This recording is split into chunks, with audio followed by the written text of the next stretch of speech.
Hello, my name is Aisha Lamadi.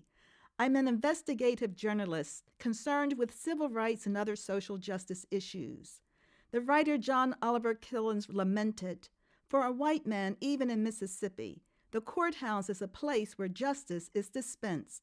For me, a black man, the courthouse is a place where justice is dispensed with." Perhaps no other case since the passage of the 14th Amendment exemplifies this racial discrimination in the justice system more than the 33-year struggle of Renaissance Broadcasting Corporation to receive equal justice in state and federal courts. Renaissance is demanding the mandatory intervention of President Obama. I interviewed the founder and president of Renaissance, Donald C. McMeans, on August 25, 2013, in New Jersey. I am with Mr. Donald McMeans. Mr. McMeans is the founder and president of Renaissance Broadcasting Corporation. Hello, Mr. McMeans. Hello, how are you doing today? I'm fine, thank you. Do you mind if I call you Don? No, please call me Don. Okay. Don, what is Renaissance Broadcasting Corporation? Well, Renaissance Broadcasting Corporation was initially established as a means to fill an unmet need in New Jersey. And it was started by my family. I had this idea that we could provide news that was unique, news that met the needs of the people.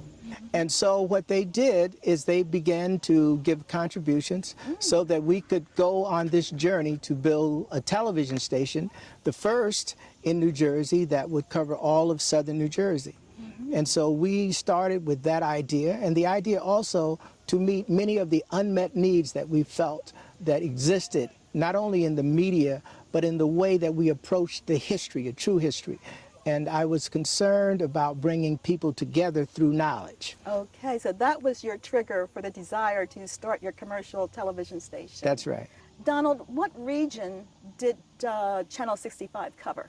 Okay, WRVV TV, Channel 65, Vineland, New Jersey, covered really the Philadelphia television market, the fourth largest market in the nation.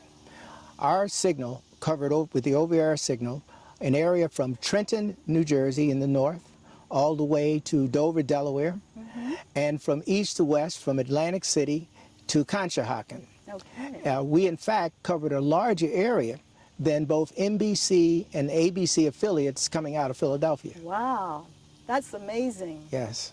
We achieved that, actually, by introducing new technology, but that's another story.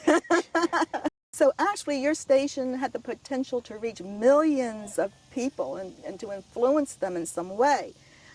Do you think that there were some who felt that the station was a threat to the power structure in New Jersey or elsewhere? Well, before we started, we did extensive research, and we found that the people in southern New Jersey felt that they were not receiving adequate information on their government and the affairs of government. Okay. And so what we did was decide to introduce an independent news operation. Okay. Prior to Renaissance, no independent television station in the market had ever provided news. Really? You see, so we started something totally new.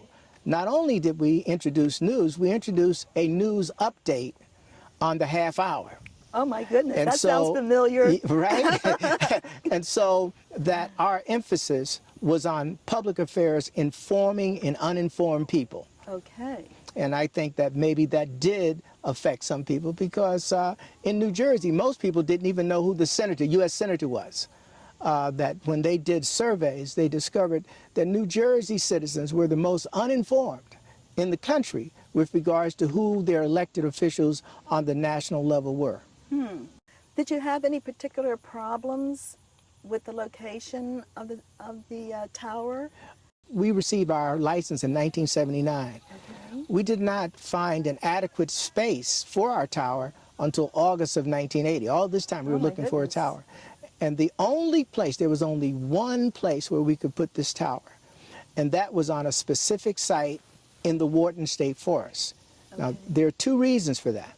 One is that the Wharton State Forest in southern New Jersey, if you look at a map of southern New Jersey, you see this large green area. Oh, okay. That's the Wharton State Forest. Wharton State Forest is basically a pine forest. So you had to have a tower that was high enough to get over the Wharton State Forest. But you also had to have the spacing requirements required by the FCC. Were there any problems with constructing your tower because of any approvals or technical problems that may have been involved? Okay, now where the Wharton State Forest is located, it's located in the nation's first national reserve, the Pinelands National Reserve, okay?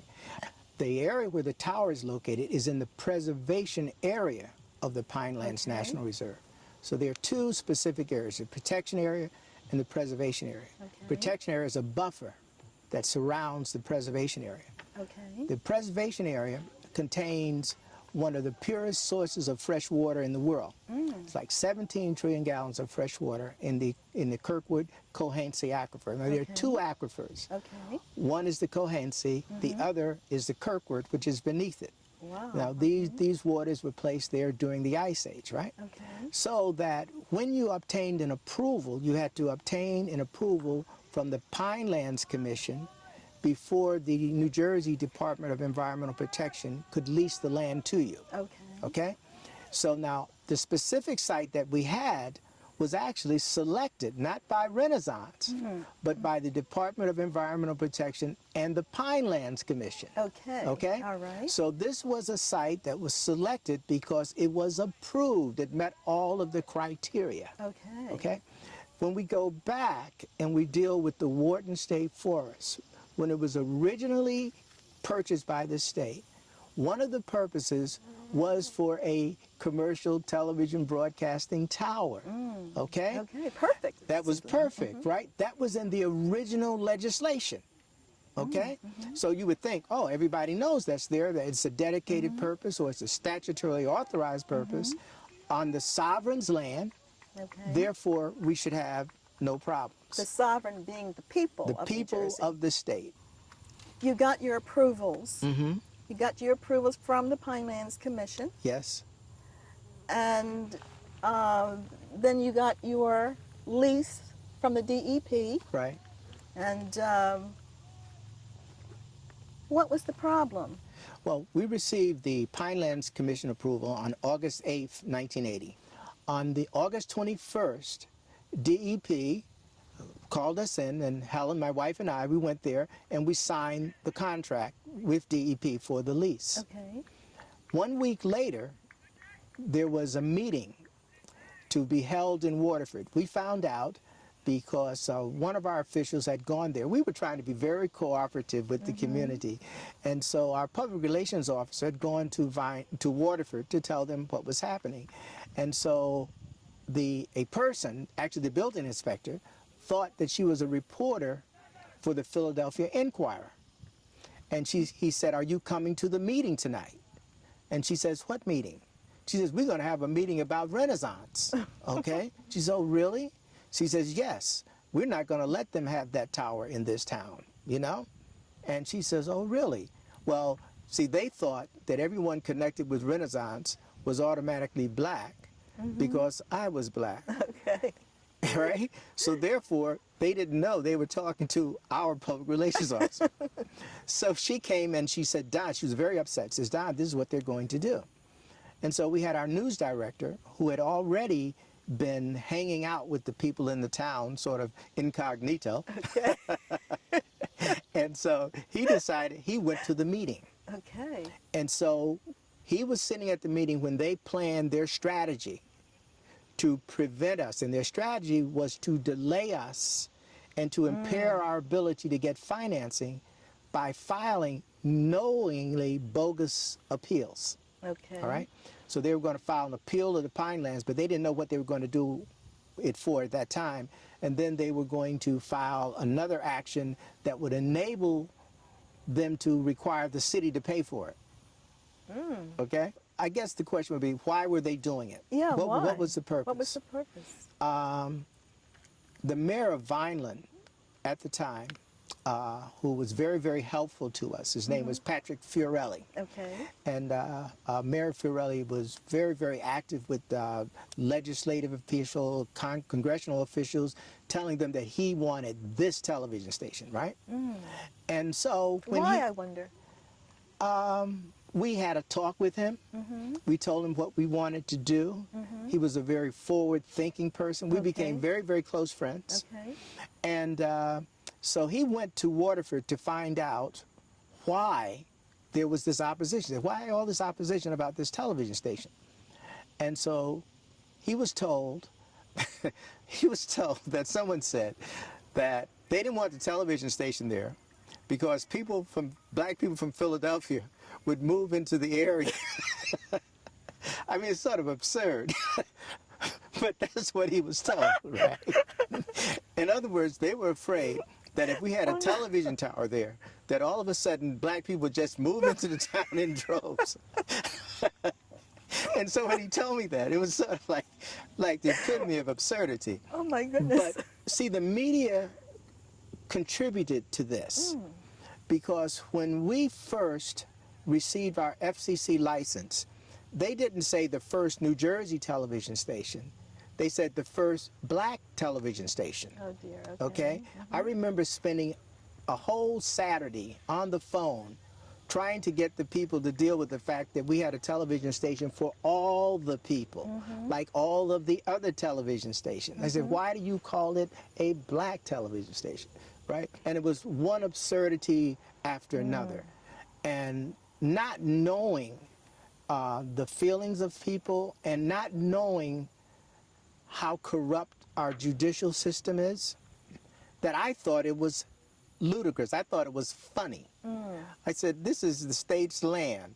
In New Jersey, state-owned and regulated lands cannot be regulated by a municipality, okay? For those of us who read about Robin Hood, we knew that the sheriff of Nottingham could not go into Sherwood Forest. That's right. That's right. And so this is an ancient principle that municipalities have nothing to do with the state's land. So I thought that these people were just people who were uninformed. Okay. They didn't like me, they didn't know me, and they had these preconceived ideas, and they were opposing something that was actually being designed to assist them to be better citizens, right? But it was just this, and it became very violent, very violent. That when we were attempting to build the tower, that first they came on, unknown people, came on the site and destroyed all the mechanized equipment on the site. Oh no. Okay. Then we had to survey the entire area every day. Because of that. Yeah, well, what would happen, you'd have a survey crew go out and they'd put stakes down. At night, someone would come and remove the stakes. So you had to do everything over and over again. You can imagine the cost that this is adding to the project. At one point in time, they attempted to firebomb the transmitter building. But the transmitter building is uniquely designed to withstand an icicle falling from a 1,000-foot tower, okay? Oh my goodness. So you have concrete that is about 2 feet. So when they threw the Molotov cocktail on top of it, it just fizzled, okay? I'm sure they were disappointed. Yeah, I imagine. And so there were threats on my life. What about any other workers? Were there threats for them as well? There was an article written in the Camden Courier Post called Horror at the Transmitter Site. And it reported that when the workers would cross the street in front of the station, that people would actually try to run over them, just speed up, you know. There was a sign that was in a tree on the site, and with some racial epithets and the promise to kill people. And I was visited by the Department of Justice's Office of Community Affairs, and they informed me that they could not guarantee my life if I went on the site, you know, because they had heard discussions pertaining to, you know, like we'll just get rid of him, you know? No. You know, That's how horrible. But that didn't register. Okay, that didn't stop you from... No, I mean, I thought that was absurd. I said, why would somebody want to hurt me? I'm just building a television station to help the people of the state. At the time, New Jersey was really pushing for a television station. that there was a congressional hearing on the New Jersey television problem. Okay, everybody was trying to get television in New Jersey, and we were going to provide it. Okay. Okay, so Sure. why were they fighting us? I mean, Yes, I why? thought it was a small, tiny group of irrational people that we didn't have to worry about. Okay. Okay? I mean, when we went onto this site, you must realize that the Pinelands Commission, before approving us, had to determine that we would not do anything that would be harmful to any rare, threatened, or endangered plant or wildlife species. Okay. Okay? They also had to determine, most importantly, that it would not have an adverse impact on that critical water supply source. Certainly. So when they selected it, we had met all of those criteria. Okay. And the state of New Jersey had just passed something called the New Jersey Motion Picture and Television Act, where they were going to encourage the development of a viable television industry in New Jersey. Wow. So we were following the dictates and the needs outlined by the legislature, so I could not believe that this group of people could really have any impact. All right, I was fooled. This meeting was attended by 2 state senators who happened to be on the state Senate Judiciary Committee, 2 members of the New Jersey General Assembly. Okay. There was a commissioner of the Pinelands Commission, assistant commissioner of DEP, a deputy attorney general, were all at this meeting. Now, we know this because our news director, who had formerly been a reporter for New Jersey Public Television, knew all of these people, okay? And so when he was there, then he's writing a full report. And so they decided on a 3-pronged strategy. First, they had to stop us from doing anything on the land. Okay.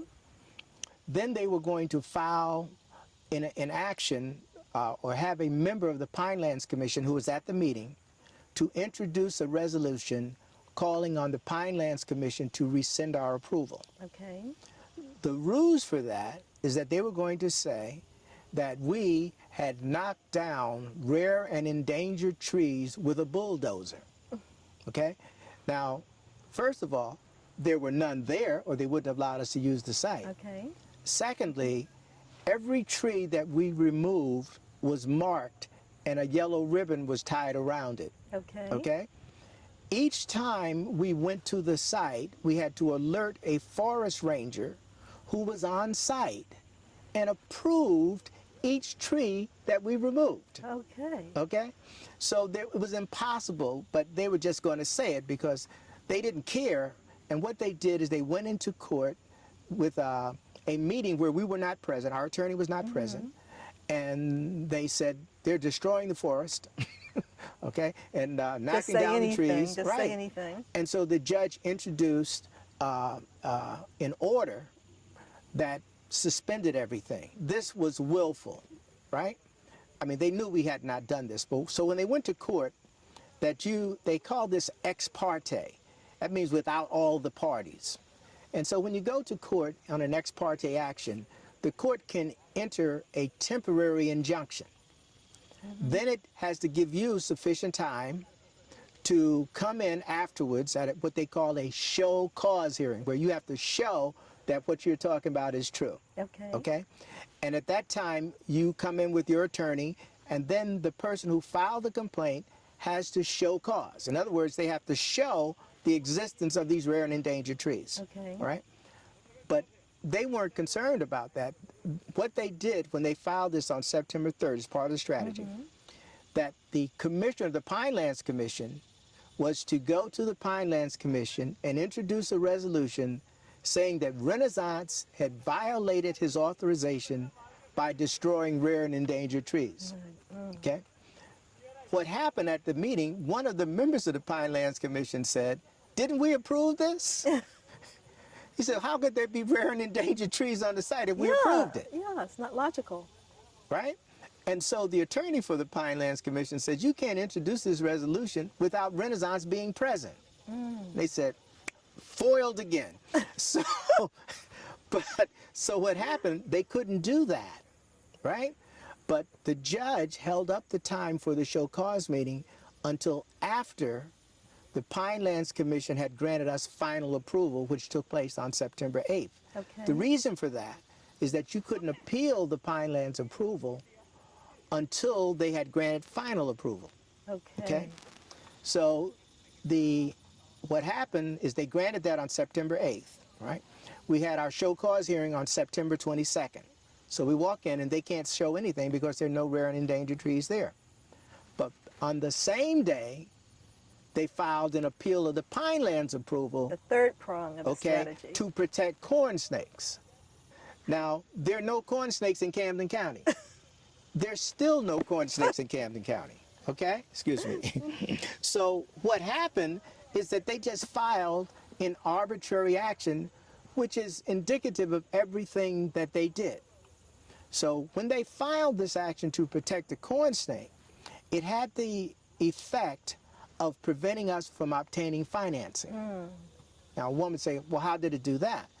Well, the Pinelands law said that if there was any question as to whether a project could be harmful to any of the resources of the Pinelands, that that project would have to be prevented. And while that problem existed, that no lending agency in the state could make available any funds or guaranteed any loans or do anything of that sort. So the purpose of it was to freeze our ability to obtain financing.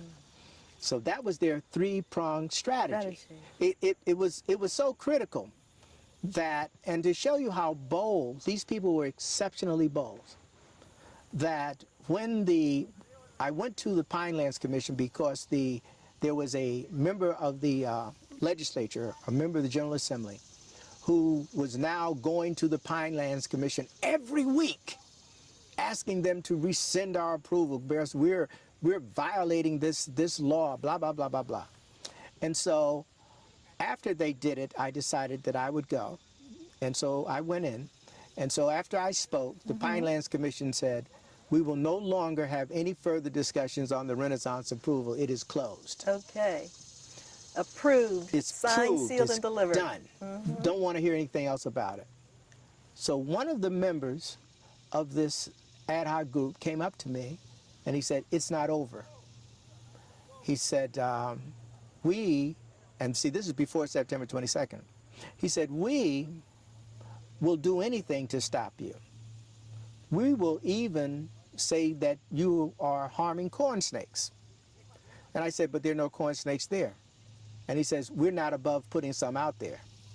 So we hired the herpetologist. This is the guy who studies snakes for the state of New Jersey, for DEP and the Pinelands Commission, to go and look at our site. Now, all of these things are costing us money. So we are building up a tremendous amount of money. We're frozen, we can't move, and the clock is ticking. FCC gives you a limited period of time to get your act together, get your station on the air. So we're working against all of these things.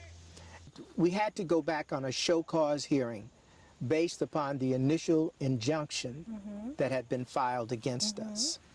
So at that hearing, a judge by the name of Judge Rossetti of the Law Division in Camden County of Superior Court, he looked at this and he thought it was like absurd, right? And he said that the state and the Pinelands Commission had taken over the control of this land to the exclusion of the municipality's ability to do so. And so therefore, he lifted the temporary restraints. He didn't close the case, he just lifted the restraints. Could he have at that time? Well, I think that the issue that was before him was merely the injunction. And it wasn't the complete case. So he was only going to deal with that part. Okay. And that same day, the municipality then filed an appeal of the Pinelands approval to protect corn snakes. So another hanging over your head, another action. And they were going to file that ex parte also. But what happened is that this time they notified the state. Because they were appealing the Pinelands Commission and Renaissance. So they had no choice but to notify the state. They had to notify the state. Previously, they didn't notify the state. And so the state called my attorney, and he was in Atlantic City, and he couldn't get there, so he asked me to attend. Okay. Okay. And we were before Appellate Judge King Okay. out of Haddonfield in New Jersey. That's where his office was located. And so we went in there. And so the judge asked the question. He said, is this that new television station that's being built in southern New Jersey? And the guy said, yeah. I said, yes, it is. And he said, and what is it that you are doing? What are you appealing? He says, well, it's this corn snake, Your Honor. We have to protect these rare and endangered trees. And so he asked the Deputy Attorney General, he said, are there any corn snakes there? And they also had claimed that the corn snake was an endangered species. Okay. In New Jersey, there's an endangered species list Okay. that is in the statute book. And so he asked the Deputy Attorney General if corn snakes were on it. He said, well, Your Honor, said we have an endangered species list. We can look right at it.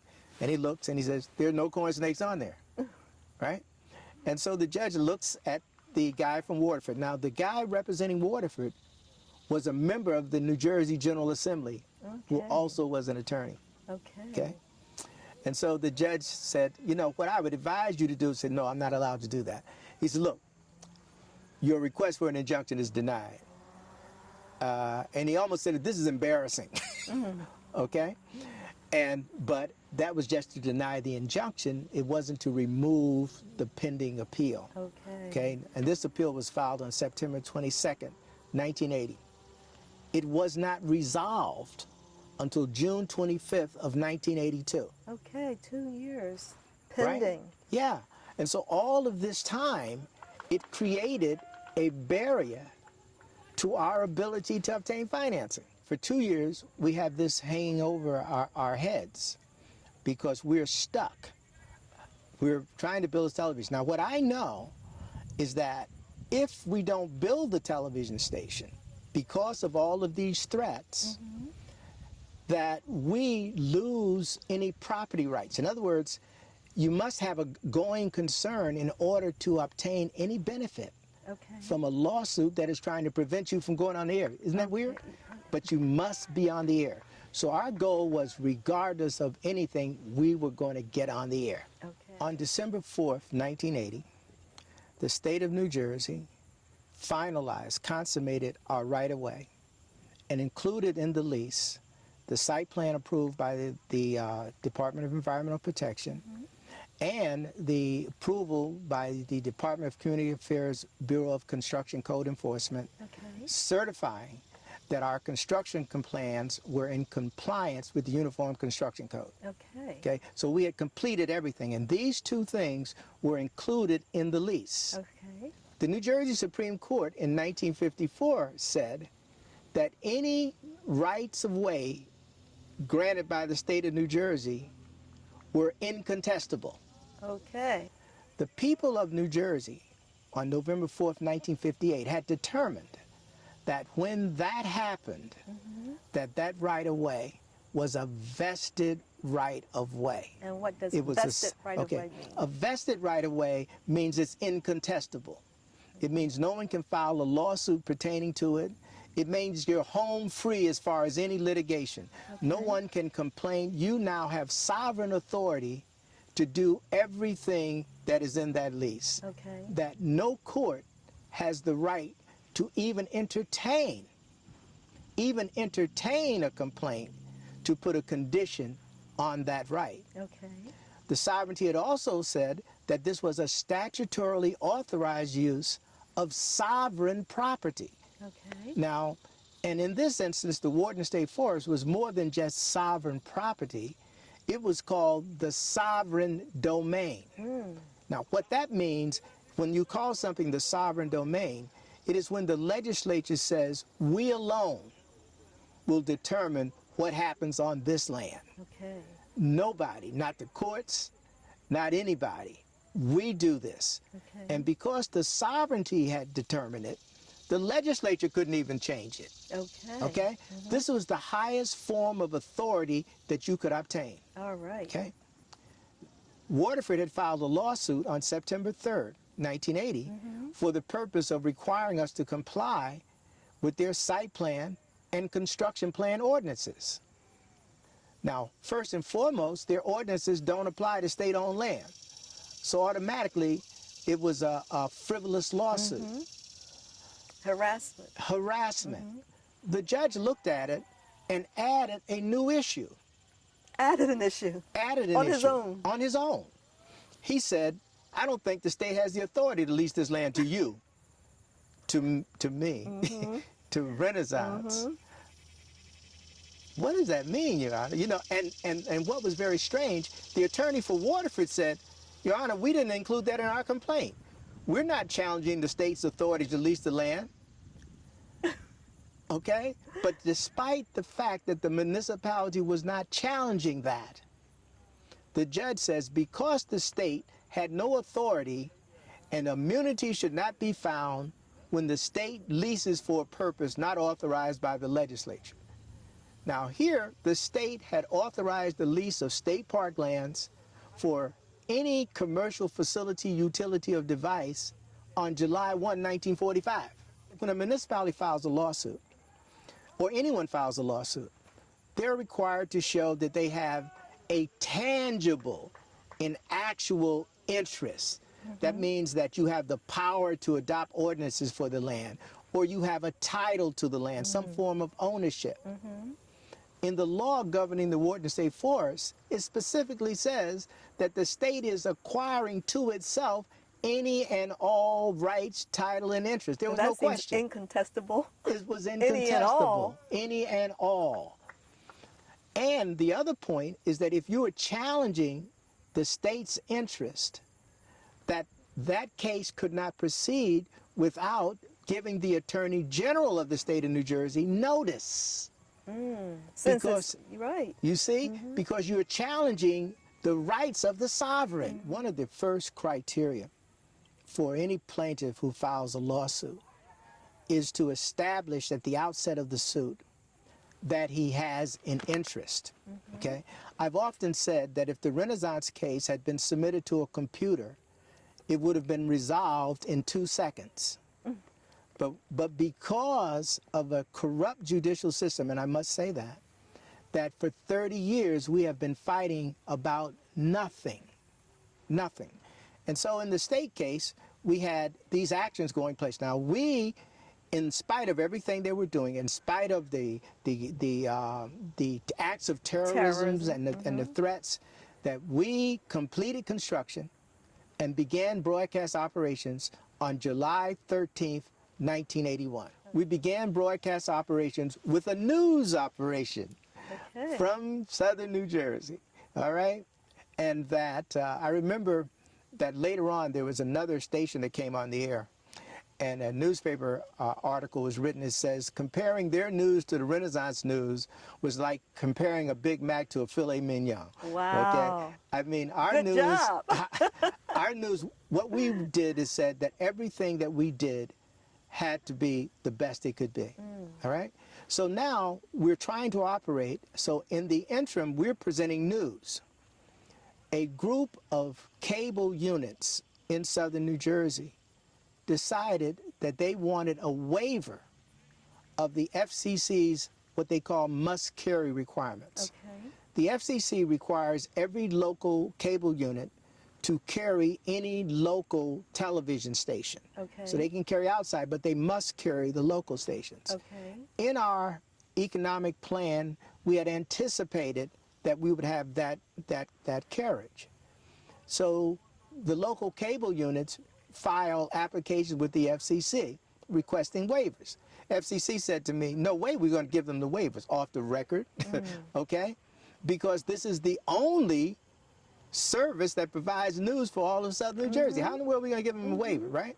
Plus, they don't have a reason for it. They're carrying stations from New York and Philadelphia. They're carrying 2 ABCs, 2 NBCs, 2 CBS, and they don't have enough room for Renaissance. Yeah, what could be the justification? And so, but the FCC said each time a cable unit files, there is a 90-day period where they don't have to carry a signal. 3 months. So the cable company started filing in a staggered fashion to stretch it out. So that was definitely a strategy. That was a strategy. So now we have the corn snake action.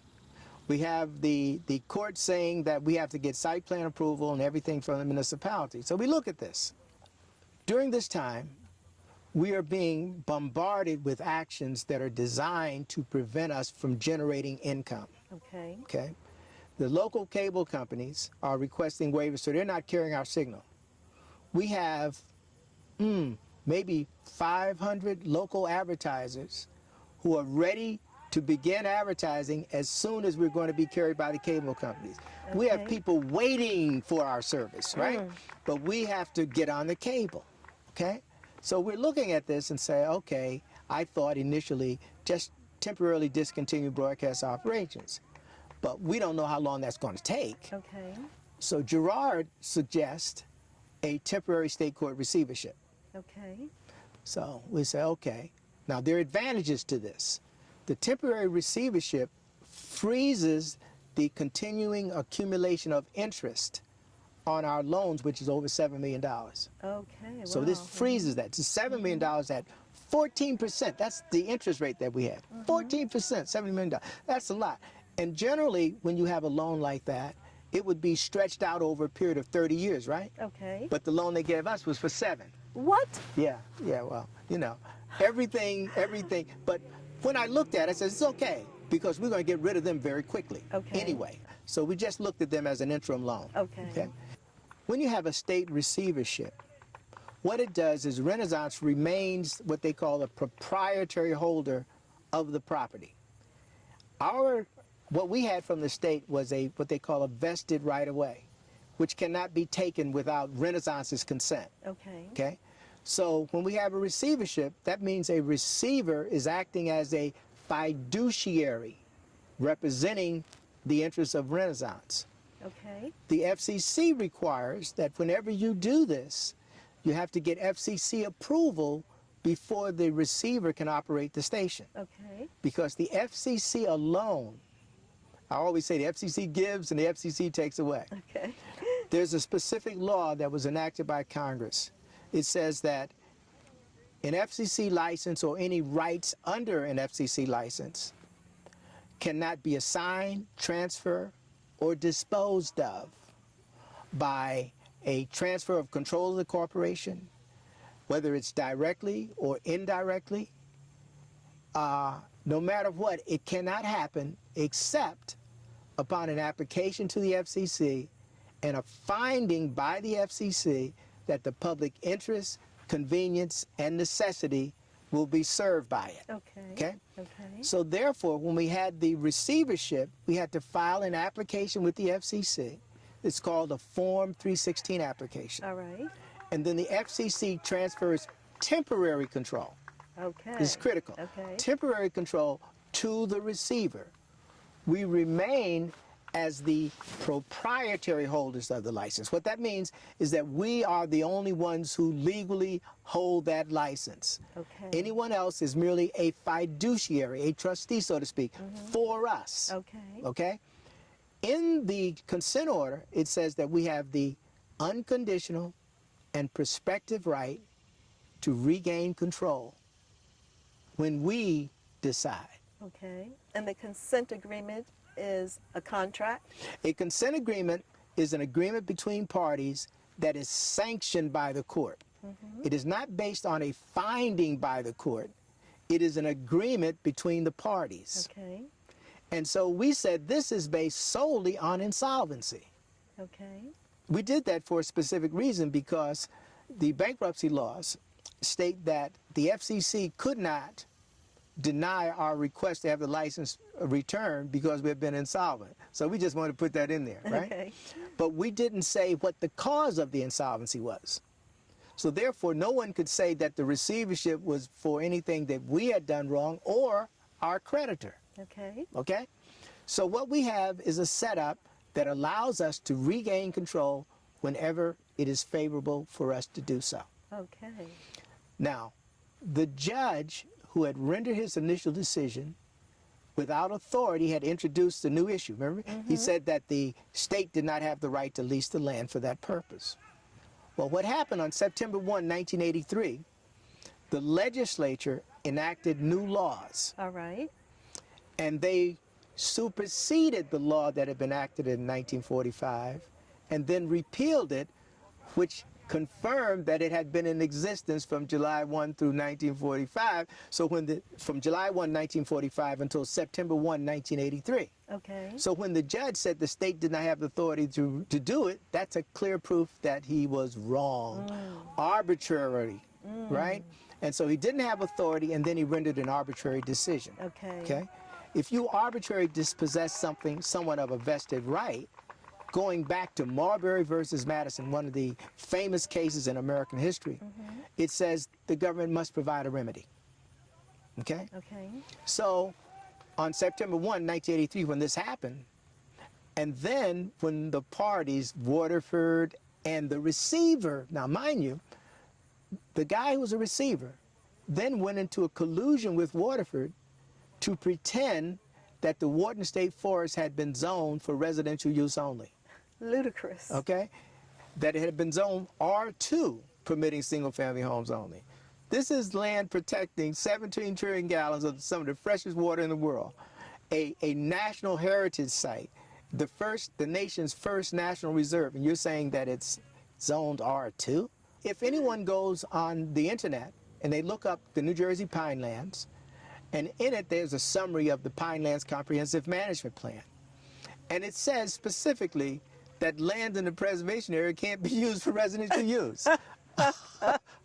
Okay, so this is the kind of absurdity that we're dealing with, okay? So that after that happened, after the September 1, 1983 action, so we had this action from the New Jersey legislature, which is almost a repeal of what the judge had done. Okay. So what the receiver, the municipality, and a state court judge decided to do was to pretend to grant the receiver a variance and site plan approval so they would create the illusion that the municipality had the authority to do what it was doing. Okay. The receiver, after the state had rendered this new decision, not decision, but entered this new statute, Okay. which clearly said that the state had been authorized to lease the land specifically for the purpose for which we're using it since July 1 of 1945. Okay. Which meant that everything they had done denied us equal protection and violated our rights under the due process clause, okay? In addition to the inherent due process violation in interfering with our vested right. So we decided to file a voluntary Chapter 11 petition. Okay. Now, we means the unanimous vote of the shareholders of Renaissance Broadcasting. Okay. Now, I'm going to go back to put something in perspective. What is important is that when we had the state court consent order, this is a very critical component of our strategy. Okay. Because the shareholders, each of the shareholders and every creditor of Renaissance approved the terms and conditions of the consent order in response to a mailing from the court. So therefore, it precluded an action by anyone to remove Renaissance as debtor in possession in the interest of creditors or equity security holders. That's done. Okay. Right? Okay. Okay. So when we filed to regain control, as I said before, the FCC alone can return the license, control the license back to us. Okay. So even though the filing of the Chapter 11 petition returns control of our property back to us, the receiver continues to control the license until the FCC consents to transferring it back to us, right? And under FCC rules, we had 30 days from the day that we filed that application. And we filed it on September 28, 1983, which meant that by October 28, 1983, we had to file a Form 316 application with the FCC. Okay, by October 28th. By October 28th of 1983. Okay. We filed the Form 316 application with the FCC on Thursday, just before the close of business, on Thursday, October 6th. Okay. So it was actually filed on October 7th. Okay. The FCC, the following Monday was Columbus Day. Okay. The FCC returned the license to us on October 11th. That was a quick turnaround. Right? because the FCC knew what was going on from the beginning. Ah, okay. People at the FCC said to me they had never seen anything like this in the history of the FCC. Okay? They had never seen all these cable companies lining up this way. They had never seen the kind of things that we were dealing with. They've never seen people using corn snakes and firebombing, and there had been an article in Broadcast Magazine. Okay. So everybody in Washington knew what was going on, right? And so therefore, FCC approval would be quick.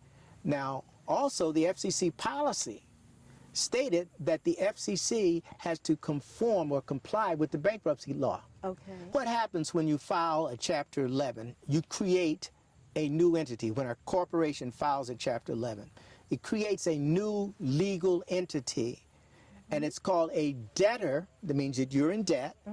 In possession means you're in possession of your property. Okay. That meant we were a debtor in possession of, most importantly, our vested right of way. Okay. Okay? And so that gave you standing, the authority to file a Form 316 application with the FCC to request the license transfer back to us. Okay. Okay? So everything is in order. There's nothing going on. This should be clean, right? The FCC quickly gets it back to us, right? You were elated, I'm sure. Boy, they called me on the phone. They said, Don, we approved it. I said, got in the car, drove to D.C., picked up the license, said, boy, we're back, right?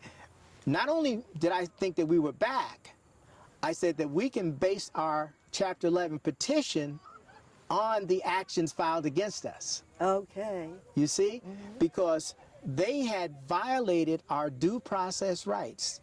They had subjected us to denial of equal protection and deprivation of our due process immunities. Okay. There was a specific civil rights statute that entitled you to compensation for that. Okay.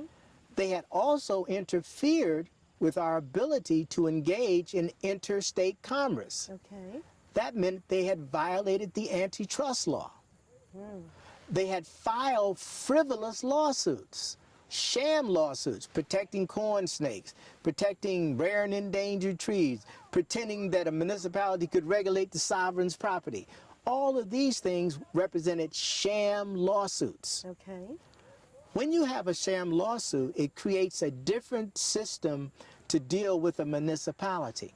See, generally when you deal with a government agency, under the antitrust laws, you can't seek treble damages. Okay. But there's a thing called it's the Noor-Pennington exception. Noor-Pennington exception says that if there has been a series of sham lawsuits, that the government entity can be liable for treble damages. Okay? So here we had a situation where we were going to take everything that they had done against us and use it as a basis for curing our debt and making Renaissance completely whole. Very simple. What do you think happened? You think that, then why do we have a problem, right? That's what one would think. But what happened, the United States trustee for the District of New Jersey and Delaware filed an action to remove Renaissance as debtor in possession and for authority to appoint a private trustee. The rationale for that was that the voluntary Chapter 11 petition had disposed of the FCC license. Two immediate problems. One, statutorily, that could not happen. Two, the fact that the FCC transferred the license to us on October 11th from the receiver clearly meant that Milstead held the license on October 3rd. Right, that was proof right there. Absolute proof. Now, in order for any entity to invoke, when we say invoke, to bring the power, the federal power, judicial power into action, they must establish jurisdiction. Right. There was a case called Allen versus Smith that said standing is the most important of the Article 3. That's Article 3 of the Constitution. Section 2 says that a federal court can only hear cases and controversies, okay? Okay. And they say a case and a controversy, the most important of those is standing. Okay. the what they call the first and foremost of the irreducible, I mean, you can't make it any smaller than this. Okay. Constitutional minimum requirement for standing is proof of an injury in fact. Okay. There was no injury. What they said could not occur. Now, to deal with an injury in fact means that I have done something. If I am the defendant, Okay. it means that I have done something that has caused you harm. Okay. It must be direct harm. Okay. It can't be hypothetical, and it cannot be conjectural. Okay. It must be an actual harm that you have experienced as a consequence of a wrongful act by me, Okay. right? Since they based their claim on the illusion, the pretext, the pretense that the Chapter 11 petition disposed of the FCC license, which would mean that that would give the bankruptcy court control over the FCC license, which is couldn't contrary happen. to Right. congressional intent. So it was clear. And when you have us receiving the FCC license, that meant that was no action at all. It was no action. It was no case. It was nothing that the Nothing. courts could deal with. It was absolutely nothing. Okay. Right? But so entrenched were they. Now, after I had gone to Washington and picked up the FCC license, we took the license to show it to the U.S. trustee. Okay. And he looked at me and said, "So what? We got what we wanted." I said, "Whoa." You know, in your face. And I momentarily had a bad thought, but I said, that's not a good thought. You know, this doesn't matter, right? Now, I think that when the court looks at this, this is empirical proof. This is concrete proof. You can't deny this. And so our attorneys had filed an appeal and a motion for reconsideration. This is what the court did. It had the appeal proceed before the motion for reconsideration. Now, how can that be? They just did what they want to do.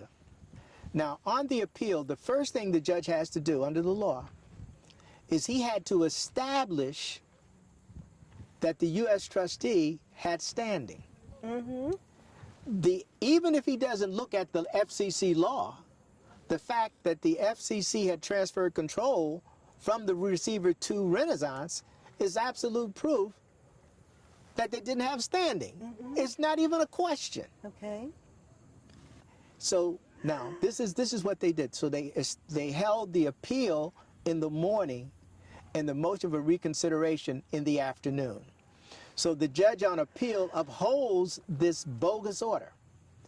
When we go before the bankruptcy judge, whose name is Emil Stark, so when you see Stark and Stark advertised on television, this is Emil Stark. When we go to him, he said, "How could he approve me? I didn't have any proof." And this is the judge. This is the judge who admitting entered that the order. He didn't have any proof. All right? But see, this is also the sham, because at any time, he could have corrected himself under changed circumstances. He didn't need to allow that, but he used that as a ruse to not do what was right. And say, who was put in as the private trustee? Richard Milstead. Richard Milstead, the person who had entered into conspiracy to pretend that the land was zoned R2. So once Milstead's appointment was finalized, the township then filed an appeal of an order granting the variance. Now, this is absurd, since they had nothing to do with it. All right? So what happens is that Milstead, then Milstead, when the township files this appeal, Okay. on March 11th, 1985, Milstead has a brief that he files with the appellate court in which he states that the township has zoned the Wharton State Forest as R2, permitting single-family homes only. Okay? Now, we had filed an action shortly after Milstead did this on April 9th, 1985. Okay. And it's before a Judge Ann E. Thompson. Okay. The only thing Judge Thompson has, she has to do two things. One, did the township have an interest in the Wharton State Forest? Two, did the U.S. trustee establish standing? That's all she had to do. Okay. And this is a federal This district is a federal judge. district court judge. She refused to do that. Not only did she refuse to do that, she said Milstead had nothing to do with the variance proceedings that he initiated. So she's writing something contrary, and then she says, besides, the business is sold and all the litigation is over, so I'm dismissing these people on July 3rd of 1985. Okay. On July 30th of 1985, they sell our business. On August 5th of 1985, the appellate division enters a judgment saying that it's necessary for Renaissance to obtain a variance from Waterford because the land is zoned R2, permitting single-family homes only. Everyone knew that you could not build a resident in the preservation area. You can go on the internet even This now. is common sense, really. It's common sense, right? I mean, come on, this is a water protecting this precious aquifer, right? You can't do it. It's state-owned and regulated lands. It's Sherwood Forest in modern time. You can't do it. But they felt that they could say anything, and I would acquiesce because I believed in them. So Judge Thompson enters an order dismissing them, dismissing the U.S. trustee and Milstead and others on July 3rd of 1985 because she says that the business has already been sold and because the litigation had been resolved, the appeal had been settled prior to April of 1984. Now, wait a minute. What? But this is what she said. So on July 30th of 1985, they sell the business and then to Asbury Park Press. Okay. And then on August 5th, the court concludes that the land is zoned R2, permitting single-family homes only, and Renaissance must get a variance from the township of Waterford. But the court says, we're not going to make this final. We're going to send this back to Waterford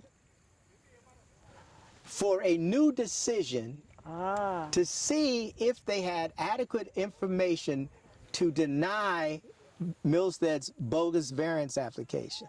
Okay. So what do you think happens then? What do you think happens then? When it goes back to Waterford Township Committee, the governing body, they say, we're going to hold our decision against Renaissance, but we're going to allow Asbury Park Press to file under changed circumstances. Okay. Okay? So Asbury Park Press goes to the Pinelands Commission and say, can we file a new application for Pinelands approval? Pinelands says, we gave approval on August 8th and confirmed it on September 8th. We're not giving you another approval, and if you change anything, we'll have to review your whole application all over again. Okay. So then that means Asbury Park Press has to file an application for site plan approval and a variance from Waterford, saying that they're using the same site plan that was approved for Renaissance by the Pinelands Commission. So when Asbury Park Press filed this application, it told the township that it was willing to pay them for all of the problems that Renaissance had caused to the town. Okay? And so they offered to pay them $500,000. And they actually had the nerve to put this in an agreement. Now, we were able to get a copy of the agreement. Now, what happens, here you have a municipality that has absolutely nothing to do with the land, who states that they will grant a variance for land that they do not control in exchange for a payment of $500,000. All right? And they put it in the resolution. So then the Asbury Park Press pays $500,000. But the $500,000, all right, comes from money provided by a new party, Home Shopping Network. Okay. Who wants Because to get the into Home play, Shopping right? Network wants this station. Right. So the Home Shopping Network puts up the $500,000. All right? So now they approve it. So all the approvals, but these are not approvals because it's just a facade because they have nothing to do with the land. You see? Now, you say, wow, that's terrible. Is there any hope? Is there any hope for something so absolutely wrong? And we have to say, yes, there is. That at the start of the 42nd Congress in April of 1871, President Ulysses S. Grant sent a message to Congress. He says there's been a breakdown in the judicial system, that they're stealing the property and killing the new freedmen without any ability to get justice in the courts. He says, I need something that allows me to stop this. And so Congress enacted an act to enforce the provisions of the 14th Amendment to the Constitution of the United States and for other purposes. Okay. In Section 3 of that act is what I think is the most important civil rights law ever enacted.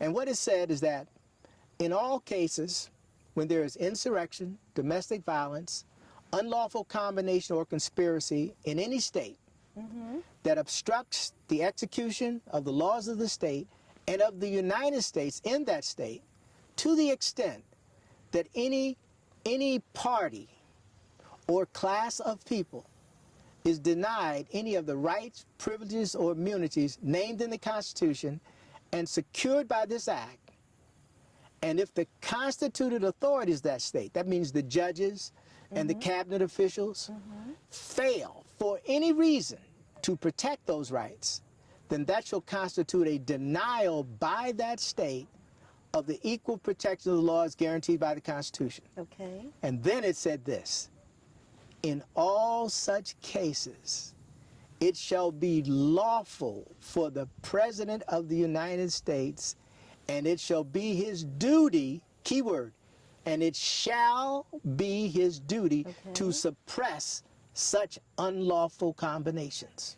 That's powerful. Okay? That's powerful. What that did, it created what is known in law as a ministerial duty on the part of the President of the United States.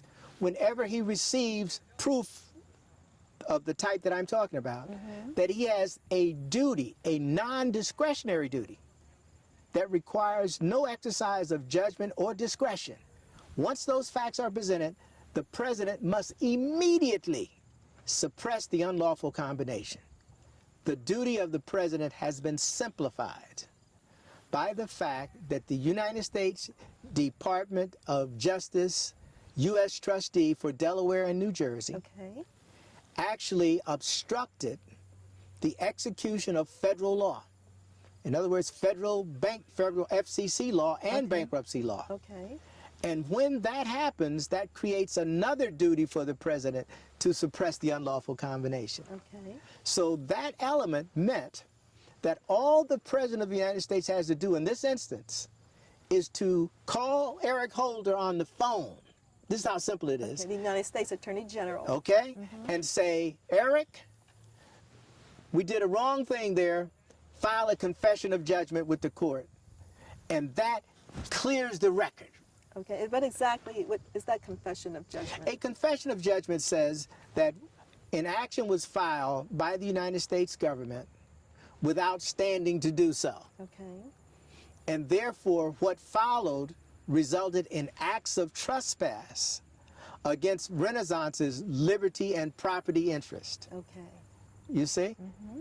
And because the FCC and the law is clear, and it says whenever the law is clear, when it's clear and unequivocal, then the courts have to follow it. They can't change that. They can only deal with a law that's ambiguous. That law is clear. And even if they didn't deal with the law, they have the FCC action, which proves that there was no injury. So all they have to do is just do the confession of judgment. Now, we filed a petition with the President of the United States. We first did it with President Clinton. What the Justice Department has done consistently is to refuse to deal with what actually occurred. They won't touch the action by the U.S. trustee. Of course not. So every response they file doesn't do this. And we discovered a new type of conspiracy. It's a conspiracy where the government officials create a false record. People coming in look at the false record almost as if you were using it as a GPS system. So it's designed to take you to the wrong destination. Now, what have we done? We filed an action on October 3rd of 2011 requesting that a writ of mandamus be issued directing the President to perform his ministerial duty. And what exactly is a writ of mandamus? A writ of mandamus is like an injunction issued by the court which directs a person who has a ministerial duty Okay. to execute his ministerial duty. Okay. Okay? Do your job. Do your job. Your duty. And when you have a ministerial duty, it's very critical that the party who has the responsibility to execute it has no judgment or discretion. So once the facts appear, he must deal with it. Okay. So we filed this action with the Delaware District Court because that's where I'm living now. Okay. And on November 8th, 2011, United States District Court Judge Stuart Dizelle of the Eastern District of Pennsylvania entered an order directing that service be made on President Obama. Well, that was great. That was great news. Right? Okay, guess what? What? When he What entered now? that order, it meant that and we filed it in forma pauperis. In forma pauperis means you don't have any money. Okay. I run out of money. I don't have any Okay. money. I've You've been been fighting these people. bankrupted from all this. The Right. government has made me a pauper. Okay. Okay? So we wear that badge honorably. Okay? So the government of the United States did this, so we filed in forma pauperis. So once the judge says he says McMeans may proceed in forma pauperis. When he does that, it triggers several things. It requires the clerk to prepare, execute, and seal a summons, Okay. and to forward the summons and complaint to the United States Marshal. Okay. It also requires the judge, this is the judge that is acting in response to our motion, to enter in a portion of his order directing the U.S. Marshal to serve the summons and complaint on the president. Okay. The U.S. Marshal has a ministerial duty to execute all orders issued by the United States. So we have ministerial duty plus ministerial duty plus ministerial duty. There's nothing discretionary. Okay. The clerk takes it upon itself to ignore the order. You say, well, how does the clerk do that? Well, Judge Dizelle is from the Eastern District of Pennsylvania, all right? I'm in Delaware. The Chief Judge of the Third Circuit, because there was a vacancy in the Delaware District Court, assigned this matter to Judge Dizelle. Okay. When Judge Dizelle is acting under assignment, he has all of the powers as if he's a member of the Delaware District Court. Okay. All right? On the same day, President Obama appointed Richard G. Andrews All right. to fill the vacancy in the Delaware District Court. Okay. Okay? The clerk was supposed to have forwarded this to the U.S. Marshal. U.S. Marshal was supposed to have served President Obama by no later than the 10th or 11th of November. Okay. Right? They failed to do so. So when Judge Andrews comes in, he pretends that this order was not issued. Ugh. And But pretends, the clerk. Yes. See, that's the thing about this case. Now, throughout our history, the clerks have played a very prominent role. They have removed data from the records. They have destroyed data. And in this instance, what we ultimately found is that they were creating a false docket report. In the docket report, they were supposed to say that the court found that we were authorized to proceed in forma pauperis financially, and that the judge, he has to look to see if your complaint is frivolous, right? Okay. Had determined that it was not frivolous and said McMeans is authorized to proceed. They left that part out. They also left off the part saying that the U.S. Marshal had to serve the president. So when Andrews comes in, operating on the omissions and thinking that, once again, they can rely on these distorted records, does what he does, okay? So we first say, thinking that he may have an ounce of reasonableness, we say, excuse me, sir, this was a final order entered by Judge Dizelle, and only the Court of Appeals can review it. And we file a motion under a rule that says the court must, not may, must, it says shall, vacate any order entered by a court without jurisdiction. Okay. Since Judge Dizelle had entered his order, the questions were moot, and so the court didn't have jurisdiction, right? And so we file under 12.3, which deals with jurisdiction. Okay. Under the federal rules Of Civil Procedure. What does Judge Andrews does? He denies a motion under 12B3, not H3. Now 12B3 is a motion under improper venue. He either felt we were blind or stupid. that we didn't know the difference between a B and an H, nor did we know the difference between improper venue and the absence of jurisdiction. All right? So we say, wow, these guys are really bold. Then I had to go in the hospital. I had to have an operation. So after I come back from the operation, complete my rehab, I filed another motion under 12H3 saying, you didn't deal with this the first time. But I'm back. I'm back, right? So this time, he comes back and says, he looks at the same 12H3 motion. This time he says it's 59E, a motion for reconsideration. We say, are we serious? What are we doing? Do anything, say anything. Yeah. And it's so bold and brazen. It's on the public record. It's on the public record. Now, when you say that, what we have now is something we did not have in the past. We have something called the PACER system. P-A-C-E-R. Okay. The PACER is a national system that is governed by the administrator of the courts in Washington, D.C. Okay. So the PACER record is available to anyone by the internet. Okay. They can't change it. So wonderful when that they internet. lie, you see, you can see the lie. It's right there, right? So we write and we say, look, this guy is obstructing justice, and the clerk is obstructing justice, and they're acting in a criminal manner because they're obstructing the execution of a valid order by a U.S. District Court. And we say, you should remove this guy because he's obstructing justice. So we file this. Then they come back and say, we can't entertain what you just filed. So, okay. So then we just filed what is called a Rule 10E motion. Okay, and what is that? A Rule 10E motion is designed to correct the record. All right. Now, I don't know how much they have been tampering with the docket sheet because stupidly I'm presuming that they're putting on the docket sheet what happens, right? Okay. So when I filed for this motion I filed with the Third Circuit to actually vacate this judge's order, okay? The Third Circuit clerk writes back to me, we see that you filed a motion for reconsideration. I said, reconsideration? no, I didn't file any motion for reconsideration. So this alerts me to how they're using the record. So I go back and I write and say, look, you can look and see this is what we filed. And the beauty of the PACER system, it lists every entry by page. So you can't remove anything without creating a gap. Uh-huh. And so I say, here we file on page so-and-so, it says 12H3. This man is denying at first a 12B3 and then a 59E, which are different things altogether. So therefore, our motion has never even been addressed. Okay. Okay? And so when we file this, they write back to me. They say, okay, we got your stuff. And a response is due by August 22nd of 2013. All right. What's the date today? The 25th, I believe. Okay. They didn't file anything because there's nothing for them to file. The record speaks for itself.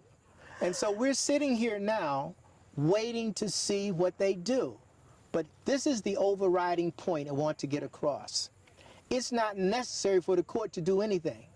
Once President Obama sees it, he is bound to take immediate corrective action.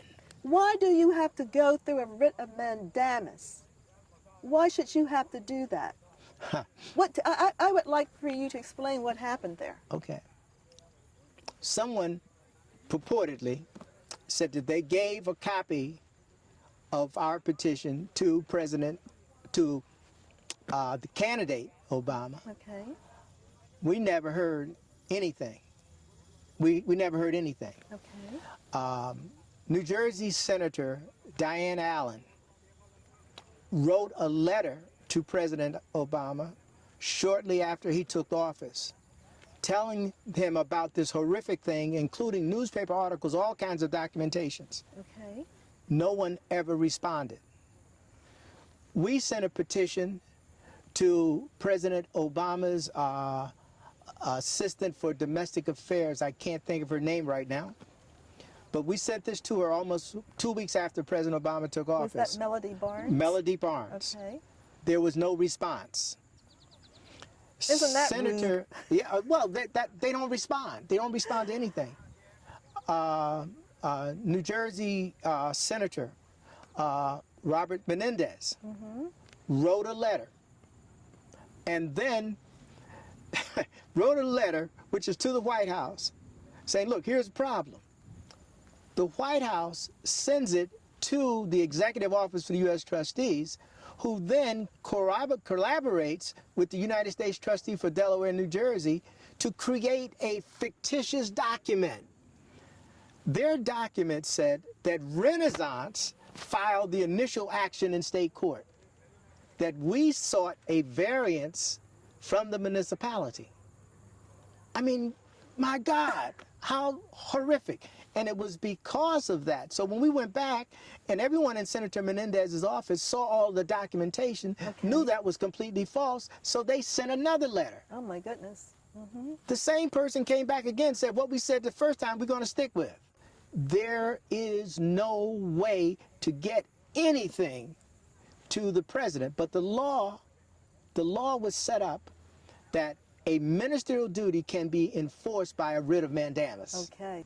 President Obama does not need to consult anyone. As a matter of fact, the law was designed so that he is the sole and exclusive person to review the facts. That's how Congress set it up. Because they knew that there could be cabals within the government that could obstruct the government, just as they have been doing for 30 years. And so the president has to have at least the openness to receive things that say to him, here is your ministerial duty. How can you be closed to that? And so once he receives it, he's required, mandated to immediately suppress the unlawful combination that has been oppressing Renaissance for the last 33 years. And that is his duty. He took an oath to do that. He pledged to God to do that. So he owes the nation, the Constitution, and God the duty to take action to end the suppression and oppression of Renaissance broadcasting. One of the things about this case is that it addresses how far we have not gone since the Dred Scott case. Justice Benjamin Curtis in the Dred Scott case said that the first duty of a federal court is to take care that the judicial power of the United States is not exerted in a matter to which the Constitution and laws have not extended that power. That in the Renaissance case, each judge, state and federal, simply failed and refused to address the threshold question of jurisdiction, which had already been resolved by the New Jersey legislature when they said that the state had any and all rights, title, and interest. Okay, that's right. By the sovereignty when they created a vested right-of-way. And by Congress when they said that no one can take away any powers pertaining to an FCC license except the FCC. Okay. So there was no issue in this case. And the judges simply refused to deal with the threshold questions of jurisdiction. And that's why they couldn't sue me for continuing to file suits, because they never established the authority to act in the first place. Right. Okay.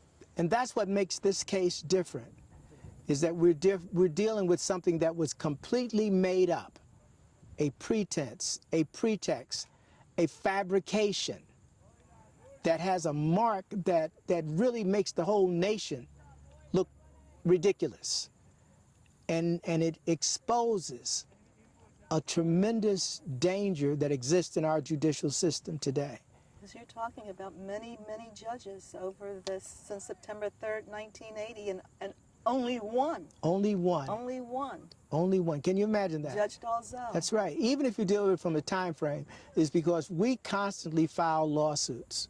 See, there was a gap in time because Judge Thompson, the U.S. District Court judge, she refused to act from 1986 to 1990. We had to file an action to make her act. To make her do her job. To make her do a job. She refused to allow the municipality to acquiesce to its wrong. because they had done so. She refused to allow them to do so because if the municipality acknowledged its wrong, then that would have meant that the U.S. Department of Justice and all of the courts had acted in an improper manner. Domino effect. A domino effect. And so she would rather induce them to permit perjury. And it's in the record. That's, There's nothing that I have said that's right. that is not in the record. She, time and time again, refused to accept their unwillingness to claim that they could regulate toward the state forest. You know, and then she ended up by saying that they had zoned it for residential use, you know, so it's an absurdity, it's a complete sham, but it says that we cannot expect this judicial system to act correctly. We need some major transformation in the way our judicial system functions. It's totally broken. It's totally broken. Civil and criminal. Yes, it's broken. Because most people, when they think of the justice system, they're thinking criminal justice system, criminal justice system. That's all you hear. That's right. But the civil justice system is just as rotten. Just as rotten. If not more. Yeah, because in the criminal side, there are discretionary questions sometimes. In the civil side, it's just a matter of looking at what the statutes say. Okay. That's the thing about this case. So we have emperor's new clothes. All over again. Okay. Thank you so Thank much, you. my dear. You did an excellent job. Oh, thank you. As of December 2013, the 10 U.S.C. Section 333 conspiracy continues in the U.S. Court of Appeals for the Third Circuit. This court is knowingly relying upon a fictitious judicial order to prevent the service of a summons on President Obama to carry out his mandatory duty to end the oppression of Renaissance Broadcasting Corporation by the federal government. Renaissance has filed an appeal of the Third Circuit's action with the U.S. Supreme Court and forwarded those documents to the United States Solicitor General. Also, Renaissance has alerted the FBI about the ongoing illegal activities of the court clerks and judges. The Renaissance case begs the question, how far have we really come in this nation since the infamous Dred Scott case of 1857, when U.S. Supreme Court Chief Justice Taney declared that the black man had no rights that a white man was bound to respect?